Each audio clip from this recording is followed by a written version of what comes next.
Alors pour la tomate, bah déjà on dépaille, hein. Mhm. J'en profite pour repailler le plan d'avant. On dépaille Donc comme là, il n'y a pas faut. de risque de pailler au pied du plan Non, pas pour besoin. l'humidité. Non. Donc la tomate, comme là j'ai une tige qui est assez longue. Mhm. L'avantage de la tomate, c'est que c'est une tige qui est assez flexible. D'accord. Donc on va enlever les quelques feuilles qui sont sur le bas. Si c'est une tomate qui est courte, il n'y a pas besoin, hein, vous la plantez normalement. Mais D'accord. comme elle est là, elle est suffisamment longue. Donc là, on va Mhm. profiter de sa longueur pour récupérer de la vigueur, comme tout à l'heure pour l'aubergine. L'aubergine. Et les racines vont justement se développer tout le long. D'accord. Donc là, j'enlève les feuilles, je vais faire mon trou. Là, c'est un peu plus meuble. Et là, pour le coup, je fais un trou qui est beaucoup plus large.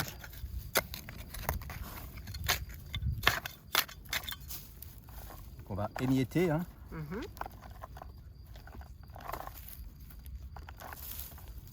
C'est ce qu'il y a de bien, c'est qu'on met les mains dans la terre. Ouais. Bon, après, on essaie de ne pas émietter trop les vers de terre, mais Voilà. Et au puis moyen là, âge, c'est bien. là, vous allez venir jusqu'au pied du tuteur. Mhm.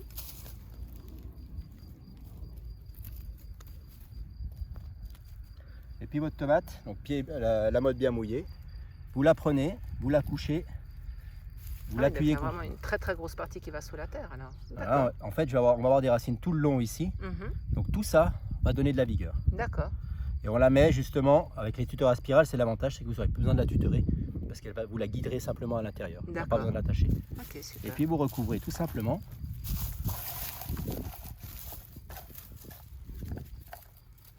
Voilà, tout simplement comme ça. Là, ce que je fais, c'est que je la passe ici, D'accord. la première fois, vous voyez, D'accord.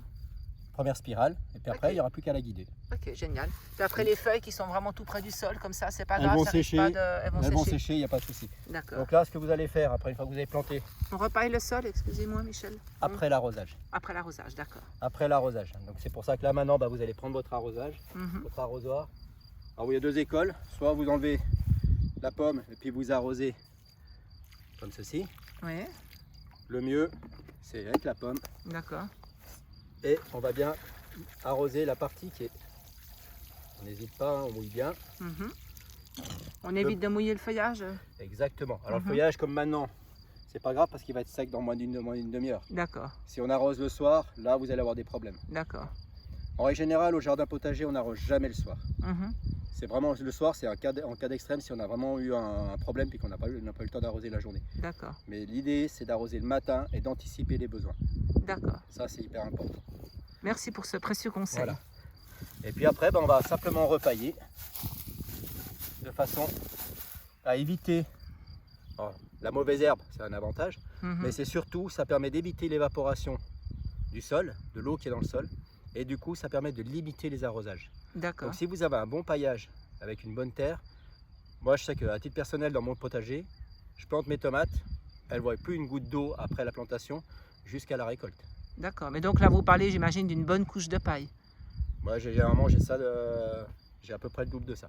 D'accord, Mais Ok. ça, il n'y a aucun souci, hein. Puis vous pouvez mettre de la paille, vous pouvez mettre... moi j'ai toujours un mélange entre du bois broyé, la paille, et puis aussi les déchets verts, tous les déchets que j'ai de salade ou autre. Quand je vais au Mhm. jardin, je coupe ma salade, les feuilles de salade, je les jette sur le terrain. d'accord, Comme ça me fait encore mon paillage. d'accord. Bon, c'est pas très esthétique, Mais c'est efficace. c'est efficace. Et par contre, au niveau des limaces, ça pose pas trop de problème? Non.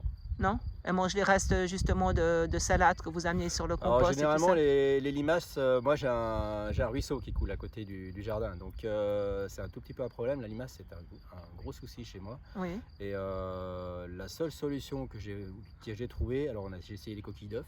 mhm, Alors, les coquilles d'œufs sur la limace pas trop, par contre c'est très efficace pour le cul noir de la tomate, donc c'est pour ça que je les mets toujours dans mon terrain. d'accord, Mais pour la limace, le seul truc que j'ai trouvé, c'est de passer régulièrement et puis de les enlever.